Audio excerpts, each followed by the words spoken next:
What personal qualities do you look for in the management team? As an amateur investor, how can I get this information? Yeah. So there's lots of things you can do. One of the most important ones I recommend looking at initially is go to a website called glassdoor.com. And this is not readily available for all companies, but for many it is. And then what you can do is you can search for any company you want. And you can read reviews from the management team as well. So right here, Microsoft, 97% approve of the CEO. Satya Nadella is not a surprise. He's a good dude. Everyone loves him. The other senior management, people don't rate as high there, though, right? Which makes sense. It's a very political place to work at times. It is what it is.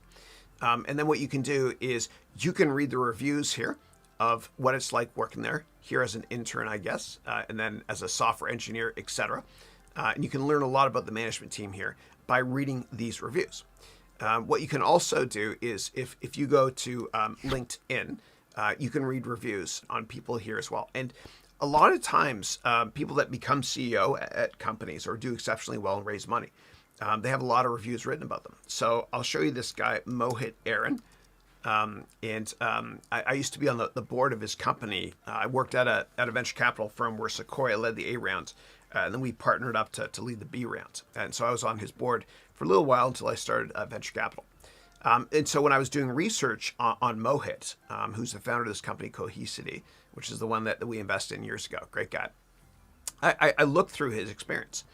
And so when I was doing due diligence on the company, this guy's awesome. He founded a company called Nutanix, which is publicly traded. It's done really well.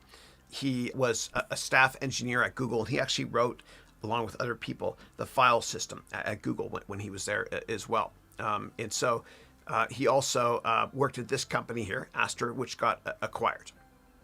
Aside from that, if I go down here, IIT in Delhi, I read through his recommendations, which are amazing. And I read every single one of them before I invested. Every one. And then what you can also do is you can find out people that are connected to him, that I'm connected to, and I can reach out to them and ask them questions as well. And so I have 378 people that I know well, like Frank Slootman as well, and I invested in his company years ago, which was ServiceNow, ticker NOW. And then actually I also met with the founders of Snowflake, and I almost led a round. Michael Spicer, he and I were on a board of a company. He introduced me to the management team at Snowflake. And that was right before I quit to start my own company.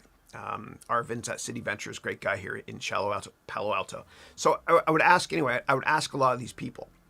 And if I didn't have these contacts, what I would do is I would ask second degree contacts about this unbelievable CEO here, for example. What I would also do is I would watch YouTube videos or presentations of a founder to see if she or he can sell, and if I feel passionate about what they're selling as well. Because I know that the business model of a lot of startups is going to change materially over the years. And so I want to make sure that I actually get excited about that management team. And so there's a brilliant man named Saeed Amidi, great guy. He was the first investor in PayPal. Amazing guy. And he had me on his board of advisors picking fintech stocks years ago with him. And I remember when we would see these pitches, and they were 10-minute pitches. I remember there's three of us that were selecting companies. And then after each meeting, the entrepreneur would leave. And then Saeed would ask me, he'd say, Chris, what are your thoughts? And I would say, well, the business model seems decent, blah, blah, blah. And he'd say, no. Start with the management team. And even if the business model wasn't amazing, he would sometimes invest because the management team was incredibly passionate about what they were doing. And so you have to be a great salesperson. And I learned from Saeed that you always want to prefer to invest in an A management team with a B business model instead of investing in a B management team with an A business model. The jockey is always more important than the horse.